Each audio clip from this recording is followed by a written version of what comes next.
I just pressed start and you're like, do you have the alcohol? Did you smuggle the child? No, don't edit it. This is like totally raw. Okay, I'm Froskurinn. I'm here with Kelsey Moser, and I'm actually also here with a good friend of ours, TEPS from Gold for 10. Thank you. There we go. Anthony, TEPS. For our MSI breakdown, we were going to do originally kind of like a China Talk breakdown. That said, schedule conflicts, obviously it's very late here. We're literally sitting in our hotel on top of a bed in front of a laptop with like the jankiest internet you could ever, I don't even know. Great hotel place though. So what we're going to do though is we're going to cover the EDG versus SKT match. And we're going to detail in grueling specifics everything that went wrong. So here we go. This is like the most high profile you've ever seen. We're going to start in draft phase. Kelsey, did you, because obviously you were in the press. I watched this event on the floor. Oh, you watched it on the floor? Mm-hmm. Okay. Here's what I thought was the super curious thing. Obviously, first and foremost, let's take a look at the rosters. SKT is running EasyHoon. I paused it. Okay. Yeah, hello? Bro, calm down. SKT are running EasyHoon as opposed to TEPS like I can't deal with this right now.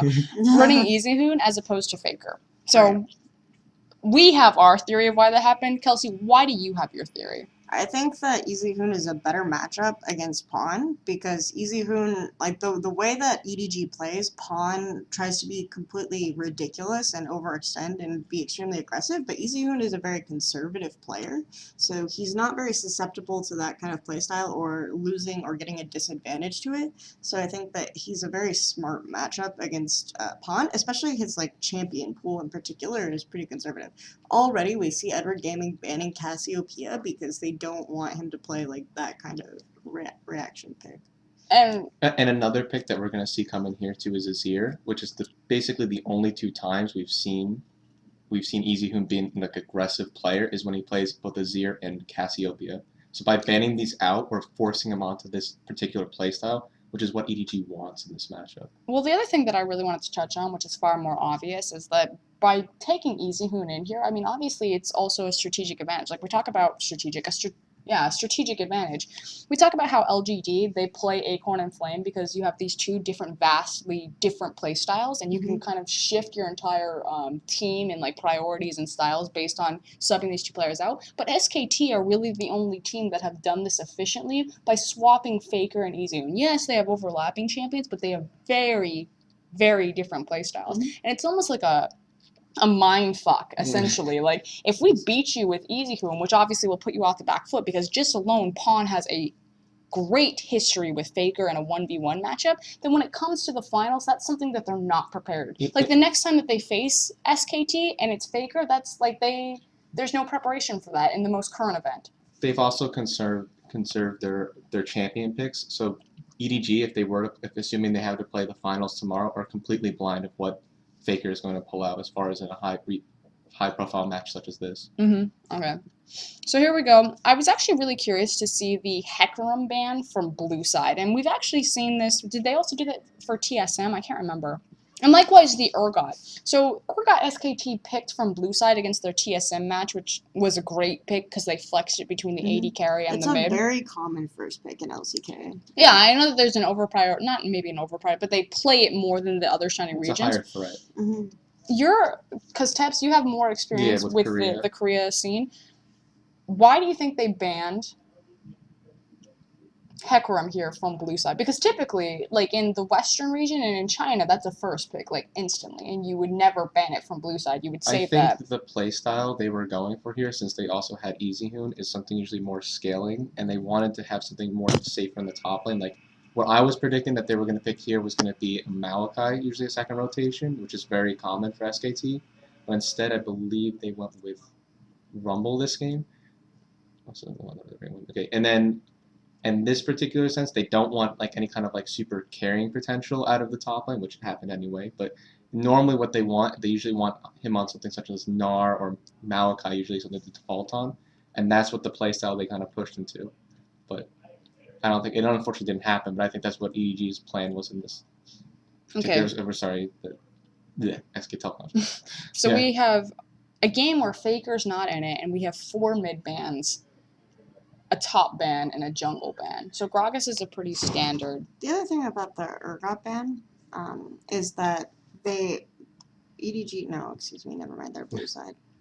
Yeah, it's weird. But the first pick then is Callista. And we talk about how I think it was revealed in the cast that Bang was 5-0 on Callista. It's always taken away from him. And even if you go like historically with EDG in the very previous final that they had played against LGD, they banned Callista every single game. Mm-hmm.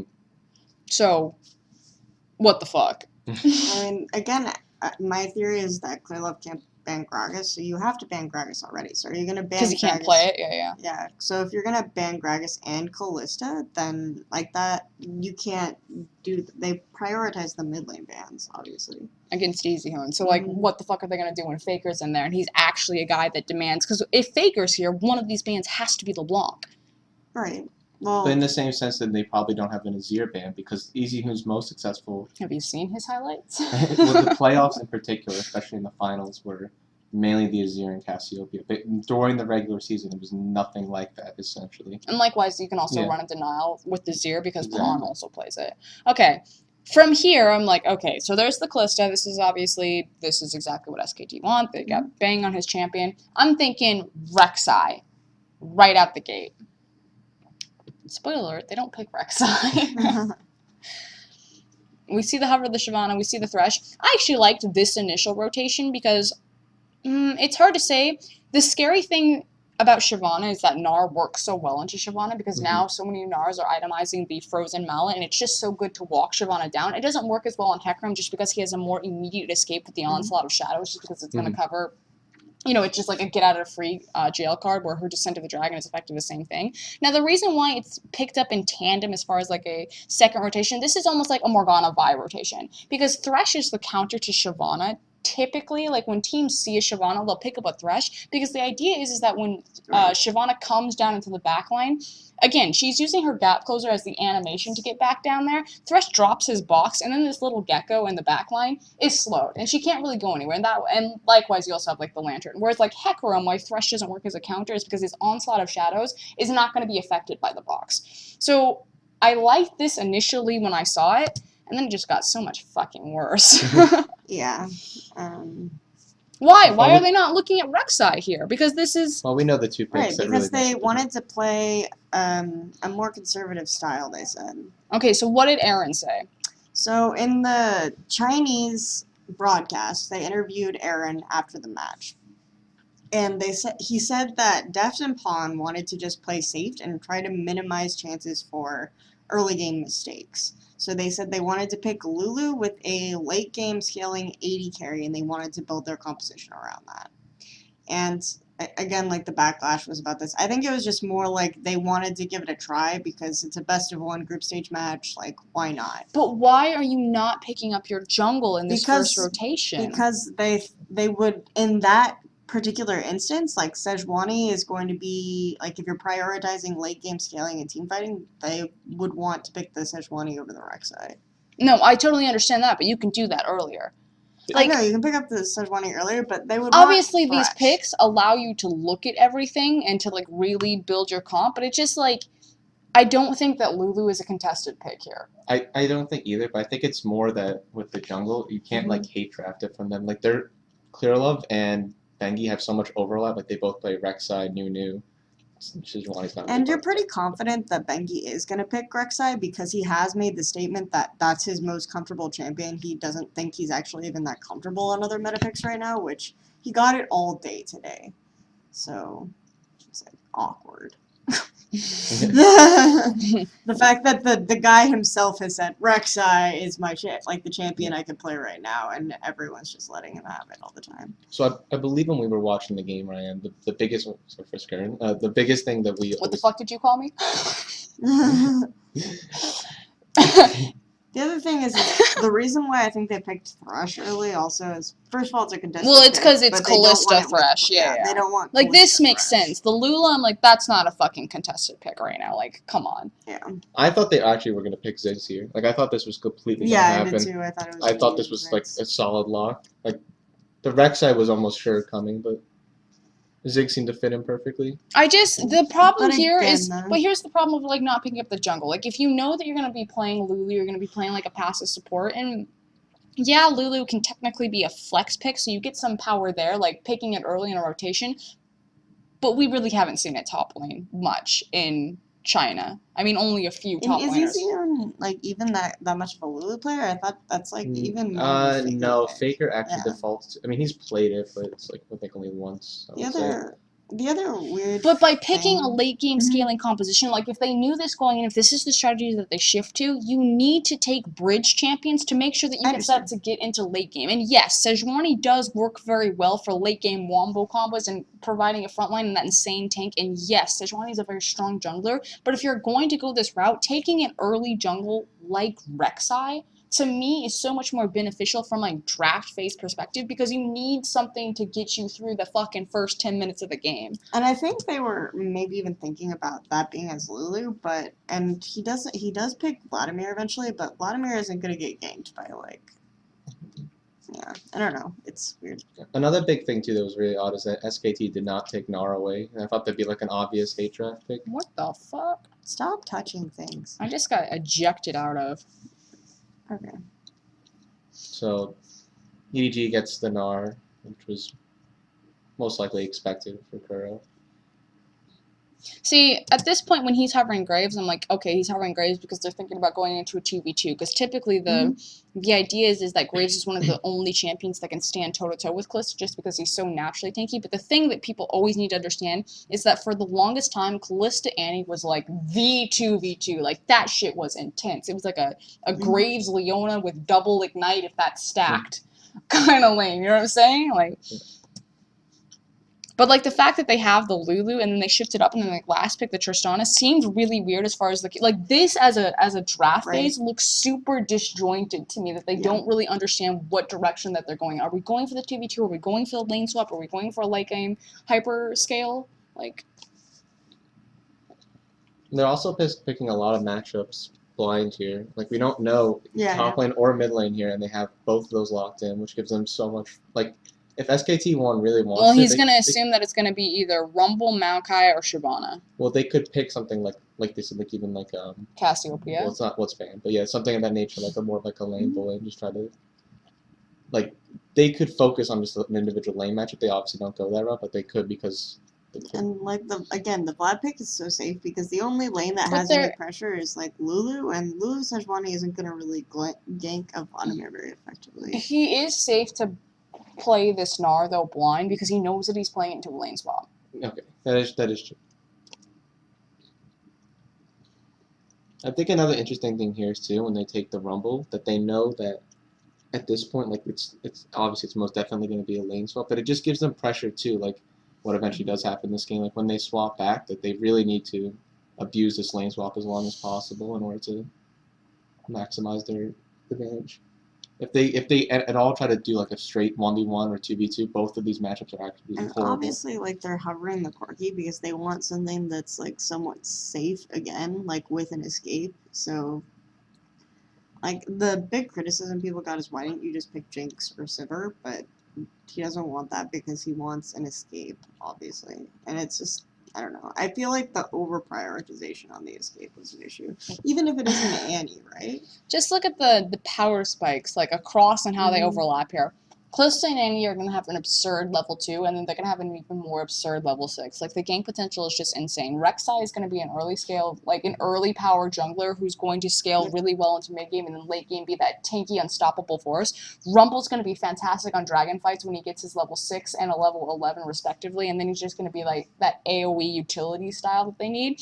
Fucking Vladimir is going to hyperscale into late game. Every single thing is covered. And then Kalista, of course, is also technically a hyperscaling late game ADC just because she's so cost efficient in her itemization. And then we were talking about this.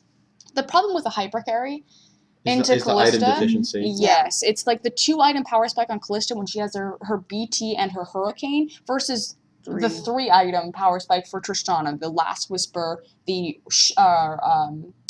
Shiv item, whether it be Shiv or Phantom Dancer, the Zeal item, I guess you should call it, and the BF item, typically an Infinity Edge. And you could say another thing too, same thing with the AP picks here too, like even with Rumble and Annie, like they obviously have much more team fighting presence than most of EDG's lineup in the early fights, which is And just in general, there's not really, because you have the Lulu, you have no answer, like no mid-game threat at all, while Tristana is farming her third To item. me, I look at this and I'm like, there's a window between possibly like 15 minutes to 30 minutes where EDG are completely helpless on the map. Like, they will not be able to contest anything because Callista will have hit her power spike and Lulu will have hit that point where her lane bully dominance is faded over into her utility, but she doesn't have an AD carry strong enough to compete for a 5v5. At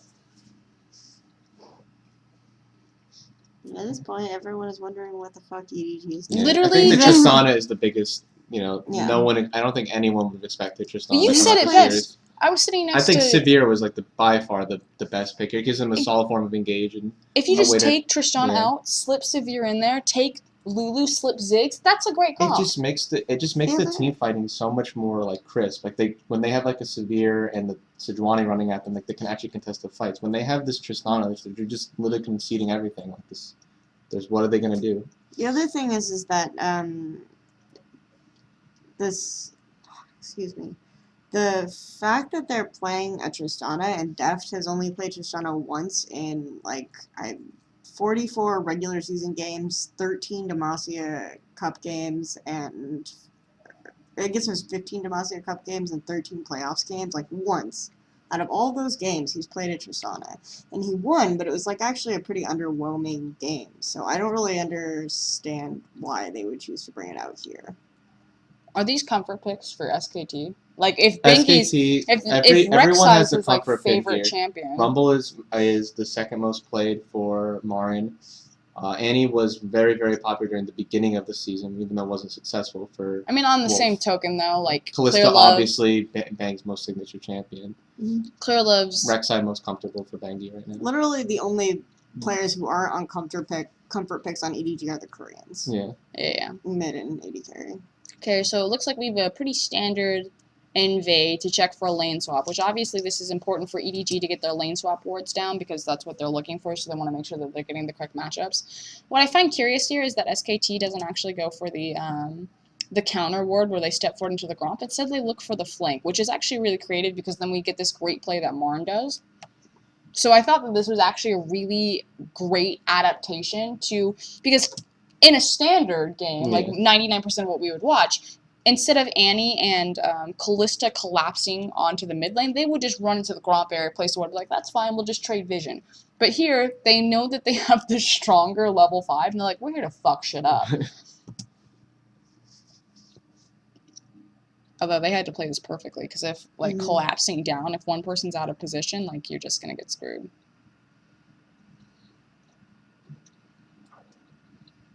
What did Callista take? She hasn't put down any sprites, so... What's up there, Ren? Okay, so there's a flash. Yeah. Stuns off. Mako has to burn his flash. But more importantly, like, it's not just, like, the trading of the flashes. Like, you can say that's fine, the support's just trading flashes. But it's the back timer and the fact that now they know what side of the map they're on. So if EDG want to force the lane swap, they're going to lose even more time in the lane and in the creeps. This feels so small, but at the same time, like, this is gonna, like, the whole part of this game is all about this lane swap. Because, like, EDG is so dependent on it, where SKT is not as much. I guess they have a bad top lane matchup, but they can really outduel them in almost any lane. Yeah, and so they choose to force the lane swap here, and they lose time. Should I do 2x speed? What? Huh? Well, the most important part is like the first 5 minutes, so we'll watch the first 5 minutes. I was just gonna really do it until it's just done and done. But I think the second dragon, I was like, this game is so over. Yeah. This draft is already an atrocity. Okay. So he starts red buff, he goes for the level 2 gank on top. Now, the reason that they're doing this, although I'm trying to pause it, the reason that they're doing this is because obviously EDG almost got, like, they had so much time wasted trying to set up for this lane swap, and they ended up in the lane swap that they didn't want. And again, Callista Annie level 2 is absurdly strong. So I feel like SKT really should have expected this because they also knew that Mako and Deft had leashed Clear Love on that Mhm. side just because they were delayed into the creep wave. So this is just a straight. Right. And Wolf blew his flash earlier, so obviously they had Yeah. the free pick here. So good engage, good call, but super obvious. Like SKT Mhm. should have known that that was coming from a mile away. And then bang. I don't know who these teams are! Yeah! Woo! Is this Go TSM? TSM. Which one is Diamond? What do you think about the swap back here? The fact that the reason why they're trying to swap back Is they're just they- trying to avoid them? They going, oh, okay. I think, don't they end up back in the 2v2 anyway? Yeah, they though? end up back in a 2v2. Yeah, because my theory was that they were doing the lane swap and they got the first blood, so they thought it would be okay to go back to the 2v2 because they had the advantage, but I think that they were trying to avoid it. What's super important here as well is that Benki immediately goes into Clear Love's blue buff. Like Clear Love, like it's not as important that you lose buffs as it was like in the past because obviously you're also trading it for the kill that you got up in the top lane, which is #worth. But it is going to hurt Sejuani's jungle just because she's Clear, so yeah. fragile early. And also, like, it really helps your Clear to have mana. And it's just important because they got something out of it. Yes, EDG got the better thing by getting, like, the first blood, and it's not as bad, but, like, SKT traded. They forced something on the map.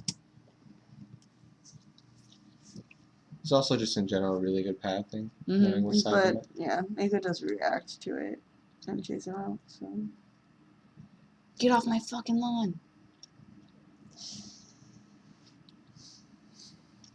Got it worded, so they'll know exactly what Clear But Love at the is. same time, because he was there, like, SKT is able to react faster to the fact that they changed the lane swap. And now there's a teleport. Yeah, and yeah, Korra has to burn his teleport, which is actually super important.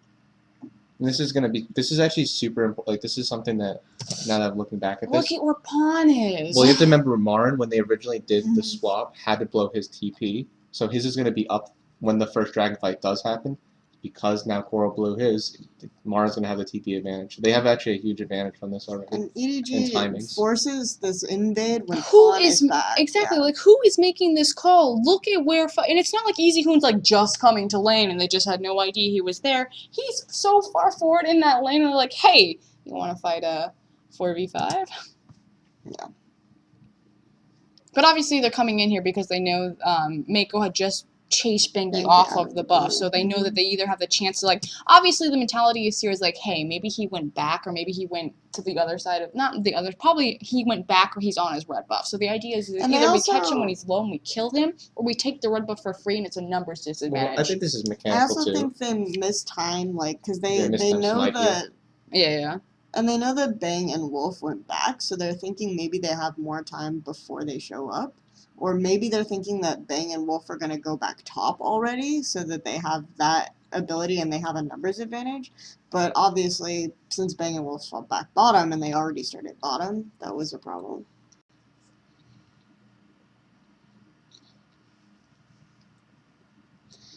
Ay. And then now Def just gets, like, systematically... Destroyed. Yeah, because at this point, like, already Callista and Annie is a bad matchup, but because they chase that invade out and Bang has the CS lead because EDG's been doing, like, so many weird swaps, and it's just... I think it was just really well reactionary play from SKT. Like, A, the swap back into it, but then B, like, the collapse. Like, that's two really good reactionary plays from SK back to back. I think if Clear Love does get the smite on the red buff, they might have just played it a little bit differently. It just felt like they were really trying to get, like, almost like the last minute red buff, and then when the collapse happened, it was like they didn't expect them to be down that much, and then the fight was just over. Klo's doing a good job. He's shadowing because his lane's pressed forward. He's taking the Skull Crab, so he's just offering more safety to them as well as being in the area should Bengi show up. Which, as we see, Bengi. Although Bengi makes that gank top lane. This is another good path, I think, by Benji. Deft is just getting manhandled. EG spots him out here, though.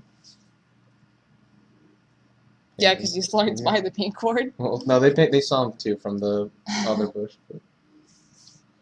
But the thing is that nothing is done with this information. See, like when So this is what I was saying, that they can they punish just Bengi, and that he just like plays walks so around the river. passively. Like Clearlove's just going about and like farming. exactly, like Pawn goes up river. No, you exactly like Pawn Yeah. goes up river, and Clearlove goes up into the other side of the jungle. So they're not punishing, and they're not taking anything for the fact that they know exactly where Bengi is on the map. Well, like Bengi's usually his biggest. Unless I can't remember if Pawn tries to gank or not, gank top, because that would be something that you could get off of Bengi being bottom, but they don't. Okay, never mind. Yeah, but the thing is, like Marn's even pressed forward. Continue, Anthony. No, it was just more saying that like usually Bengi's biggest weakness was always being caught out in the enemy jungle, and there's a couple times like even that one, even though that's really brief, because they have this very late game like style team comp, they're not able to capitalize like Bengi is literally just running around the map doing like random stuff half the time, and there's nothing they can And it's not respond to. like their vision is bad. Like Yeah, their vision they is spot pretty him out good the entire completely. game, and they like completely see where Bengi's coming, and they just fall for dumb things. And this just comes back, I think, once again to the draft phase, unfortunately. Like, if they just had more of an early game-centric team comp, they could collapse on him and force an advantage off of that. I just feel like they have no idea what, like, Clearlove even, like, still, he knew for that entire period that Bengi was on the bottom side of the map, and he got the scuttle, and Marn was pressed forward. Like, it wasn't going to be the safest gank, but you knew that Rek'Sai wasn't going to be able to ult up or be available for, like, a counter gank, so it's like, why not gank the top lane? Is he just that afraid that Bengi would then transfer that pressure into Dragon? And then Bengi gets it anyway. Coral wastes his flash. Yeah. Or, yeah, this is just honestly just another mechanical thing. Just really bad flash.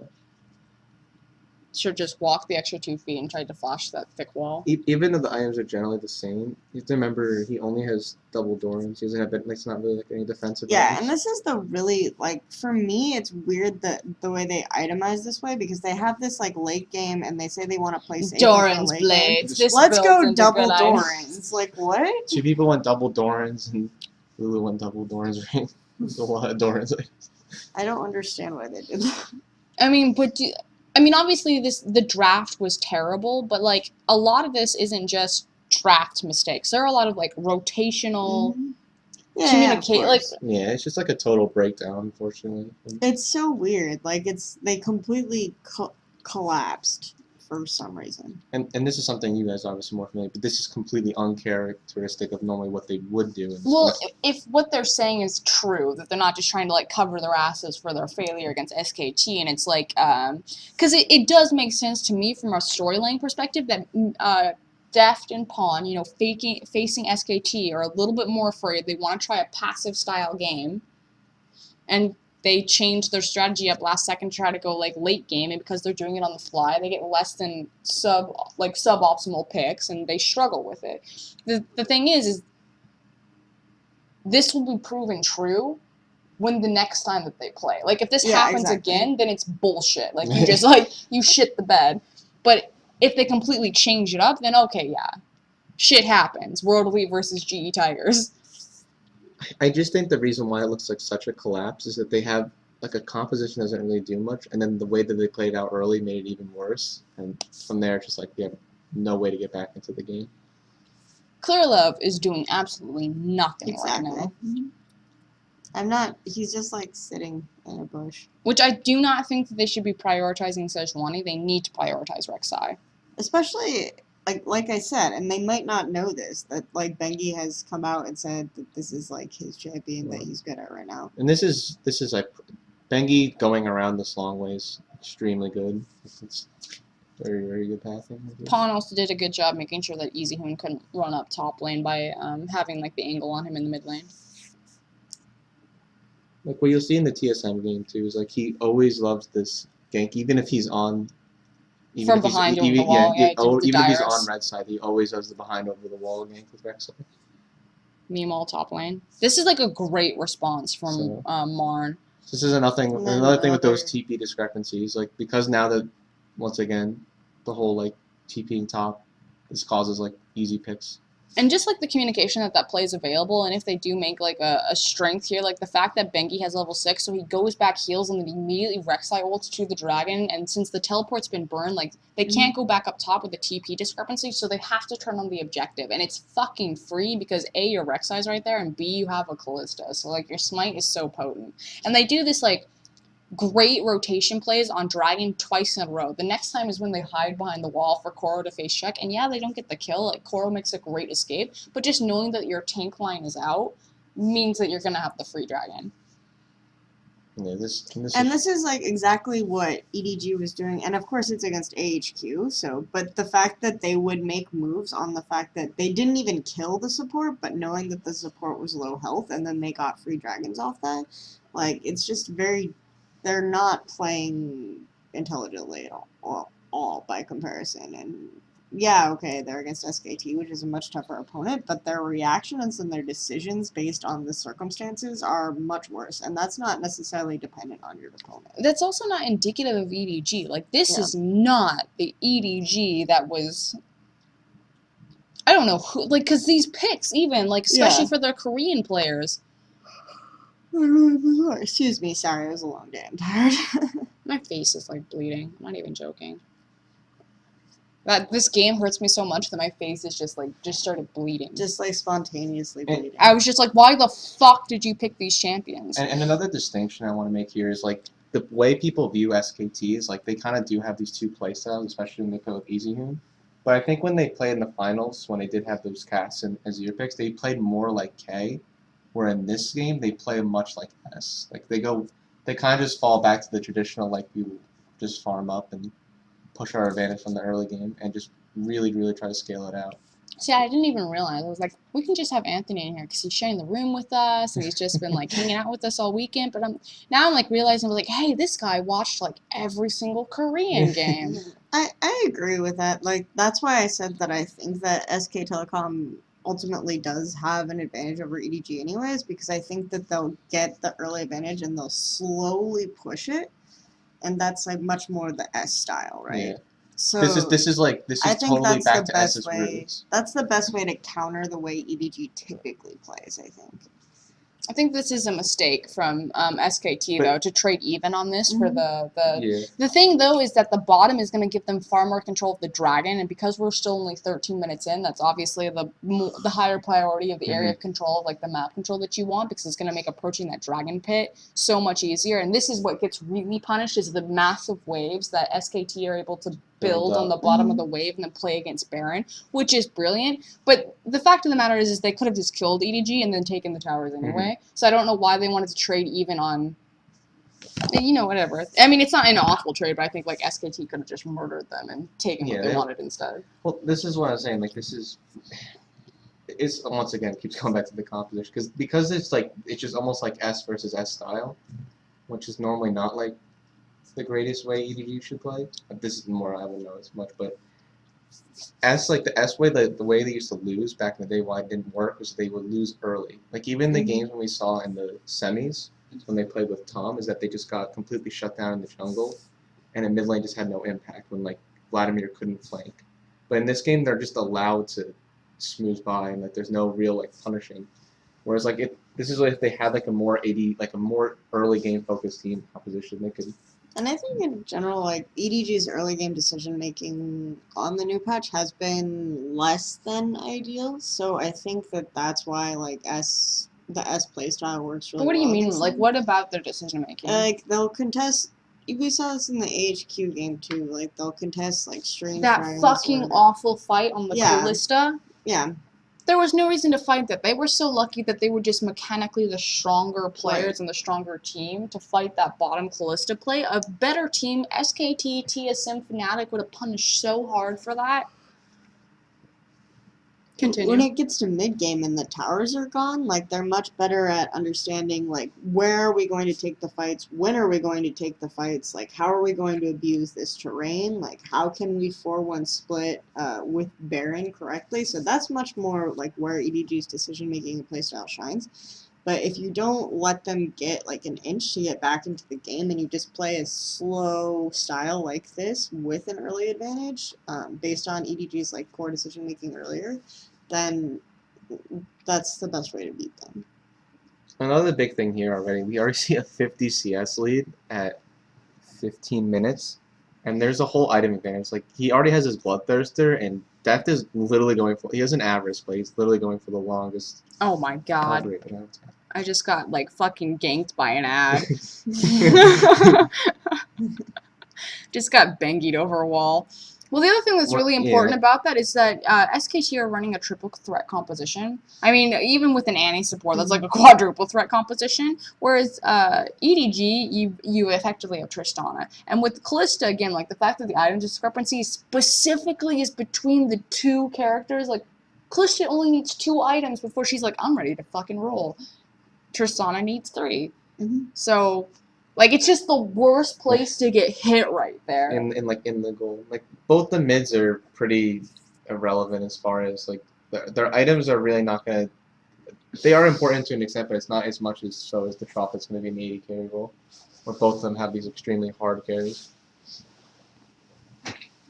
Continue. So at this point, SK Telecom completely controls vision and everything on the bottom side of the map, which obviously we're talking about the lead that they have, so they're capitalizing on that well, which means that there's no hope of like trying to get an advantage on the side where they have the deficit. They choose to swap Koro back down and try to continue pushing top and sieging, but because they are so behind, that's going to be much more difficult. At this point, yeah, the pickaxe average play double Dorans, and the fact that they chose to go double Dorans when they wanted to play safe and not really contest anything. Okay, here's the engage on Koro, where they're just like waiting for him to use. Yeah, okay, never mind. This is a different one. Koro's Great Escape. They managed to get this blue buff here, which again, they're going off of the fact that they have vision control behind them, and even though they don't even kill Koro here, they do what EDG did against AHQ in the previous game, and they get one member just down low health or one member to burn flash, and that's enough of an advantage to take the dragon. At this point, I think I turned to Tony and I was like, this game's just over. Like, Well, this is yeah. just going to be a systematic destruction. But why, the question is why is it over? Because, like, again, just that. EDG doesn't have an answer in the mid-game at all. Like, this is the part of the game where they need to get back in, but it's also the point in the game where they don't really have anything that any tools They've that zero, yeah, will allow No Tools. tools to do it. to do anything. And that stems from a draft phase, but the reason that they're put in this position in the first place is from playstyle. So Exactly. I don't want to just like say like, oh yes, this Obviously. was an awful draft, but the decisions that EDG made this game were atrocious. Mhm. I don't know if it came down to Def not feeling well. But it felt like they were trying. It's like they're gonna play SK Telecom S, so we'll try to play SK Telecom S's strategy and see who's better. And it was like, well, that didn't work because this is literally SK Telecom S with Bang. What was that? Sorry, with a Bangy and Bangy. Faker. well, Bangy, just Bangy. All right. It was Yeah, literally that's S Bang. with Bangy. See, if they had brought you, they could, like, mind game them. Like, the Chinese easy home. But no, like, at this point, the game is pretty over. Yeah. That is something that's fairly curious, just because Pawn's going to be going back for recovery, so we won't be playing like the first few weeks of the next split. Like, what if while Yu's playing, like they're inspired by EasyHoon and Faker's relationship with SKT and how they shift the team to do something similar? Yeah. Because I think that's effectively, EDG have exactly the same tools, Pawn and Yu. Yeah. Which Very is like similar playstyle. EasyHoon and Faker. Yeah. Another thing too that I noticed that throughout the series and just in general throughout this day was like the way Wolf has just been applying pressure has been a lot different. Like I think Wolf is the best support of the tournament. It's really Yeah, I hard. already Wolf- said that. It's Yeah, really Wolf- hard for Well, me Wolf- between him and Lustboy, though. it's always saying like these are both two supports like between Mako and Wolf that roam, right? But Wolf got the ability to just like the minute from even the first play, even when we saw the near pick on Kuro in the bot side, like he's always the one that's gonna be making the picks where Thresh is playing more of like the lantern buddy instead of actually. The storyline is like monsters of mid, whereas I think that all the supports here have been like the support matchups have been fairly I interesting. think like, the top I think that- matchups have been really good as well. Like I think the duos. I Yeah, think but- Dyrus is actually playing really well, despite the fact that his score line doesn't show it. He's still like This is trying another- his best. His team's just not unable to support him. Marn is playing like surprisingly really well. Koro, even though he's getting like he made the mechanical outplay right there on Marn. Obviously he shouldn't be that far forward because he doesn't know where Bengi is, so that's his fault. But Koro has played well in these series, despite the fact that he lost. So a big thing why this all-in happened and why I think Koro dies, because instead of going to the Leandries, which I thought would be the normal build path here, they don't really have a tank line on built up yet. Hold on, I want to talk about this fight. Oh, yeah. Why is Clear left chasing? If he had peeled back to his team and got on Bengi, they could have possibly traded 1-for-1. And then when Def tries to, that's full Uzi Eye. Yeah, Like people don't know why I dislike Uzi Eye. That was an Uzi Eye move. It's not a Chinese AD carry move. It's a Uzi Eye move. The small player is going to make the bot side. I just think Koro could have thought he could 1v1 because he went for the arm guard, and then Bengi just came up and ruined the fun. But in most cases, assuming it was a 1v1, Koro would have came out on top, but they just he didn't have any vision on the bottom side, so it was a bit too aggressive. Free Baron. And then, so when that team fight, so let's go back to the team fight again. Let's go back. Because this is literally like this team fight. This is the game ender. Yeah. Because the minute they get the 21-minute Baron, it's just death by 1,000 cuts.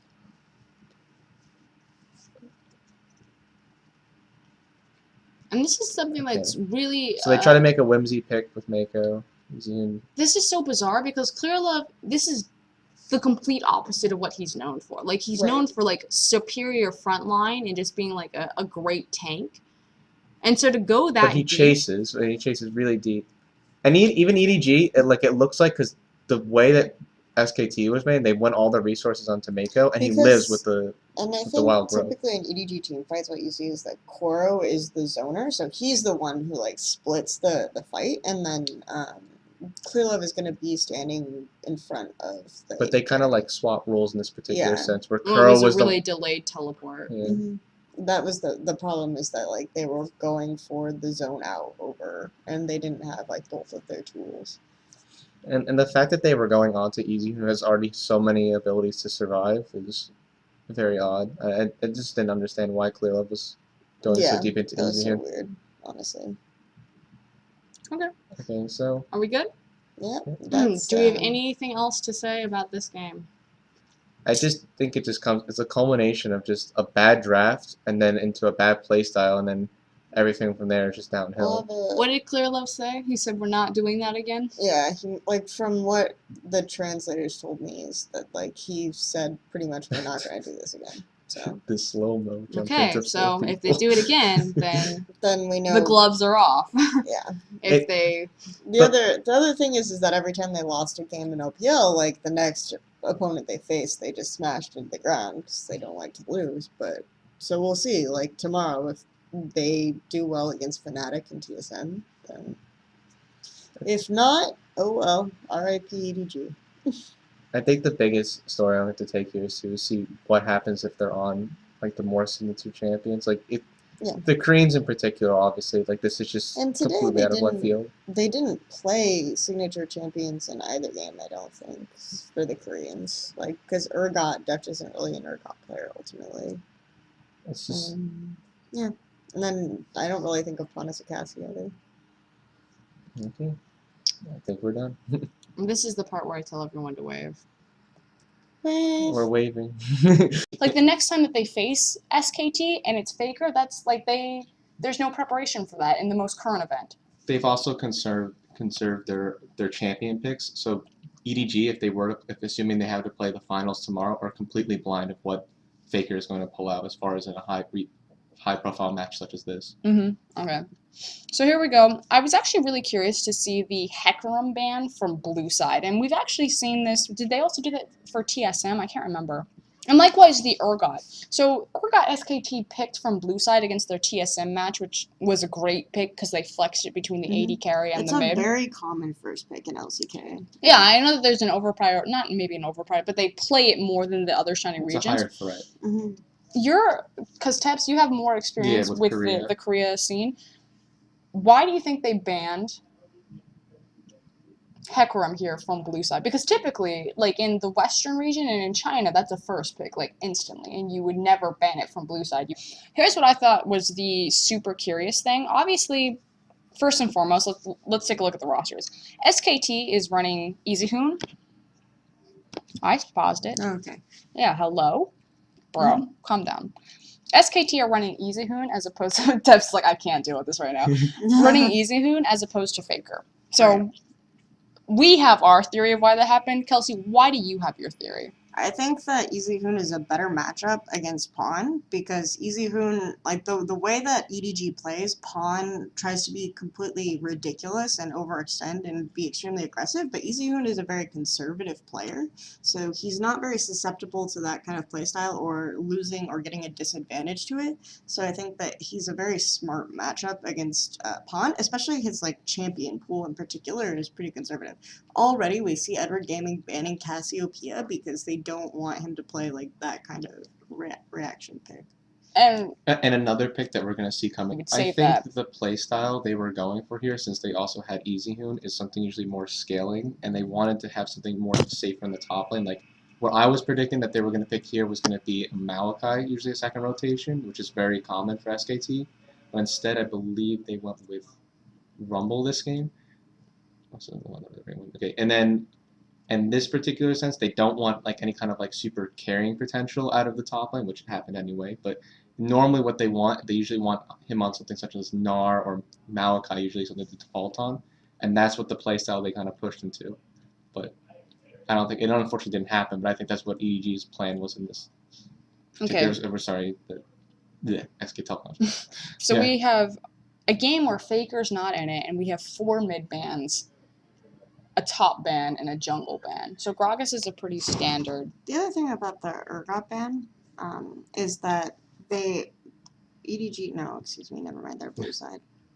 Yeah. And here too is Azir, which is basically the only 2 times we've seen EasyHoon being like aggressive player is when he plays both Azir and Cassiopeia. So by banning these out, we're forcing him onto this particular playstyle, which is what EDG wants in this matchup. Well, the other thing that I really wanted to touch on, which is far more obvious, is that by taking EasyHoon in here, I mean, obviously it's also a strategic advantage. Like we talk about strategic advantage. We talk about how LGD, they play Acorn and Flame because you have these 2 vastly different play styles, and you can kind of shift your entire team and like priorities and styles based on subbing these 2 players out. But SKT are really the only team that have done this efficiently by swapping Faker and EasyHoon. Yes, they have overlapping champions, but they have very, very different play styles. And it's almost like a mind fuck, essentially. Like, if we beat you with EasyHoon, which obviously will put you off the back foot, because just alone, Pawn has a great history with Faker in a 1v1 matchup, then when it comes to the finals, that's something that they're not prepared. I just pressed start, and you're like, do you have the alcohol? Did you smuggle the child? No, don't edit it. This is, like, totally raw. Okay, I'm Froskurinn. I'm here with Kelsey Moser, and I'm actually also here with a good friend of ours, TEPS, from Gold for 10. Thank you. There we go. Anthony TEPS. For our MSI breakdown, we were going to do originally kind of like a China Talk breakdown. That said, schedule conflicts, obviously it's very late here. We're literally sitting in our hotel on top of a bed in front of a laptop with like the jankiest internet you could ever, I don't even know. Great hotel place though. So what we're going to do though is we're going to cover the EDG versus SKT match. And we're going to detail in grueling specifics everything that went wrong. So here we go. This is like the most high profile you've ever seen. We're going to start in draft phase. Kelsey, did you, because obviously you were in the press. I watched this event on the floor. Oh, you watched it on the floor? Mm-hmm. Okay.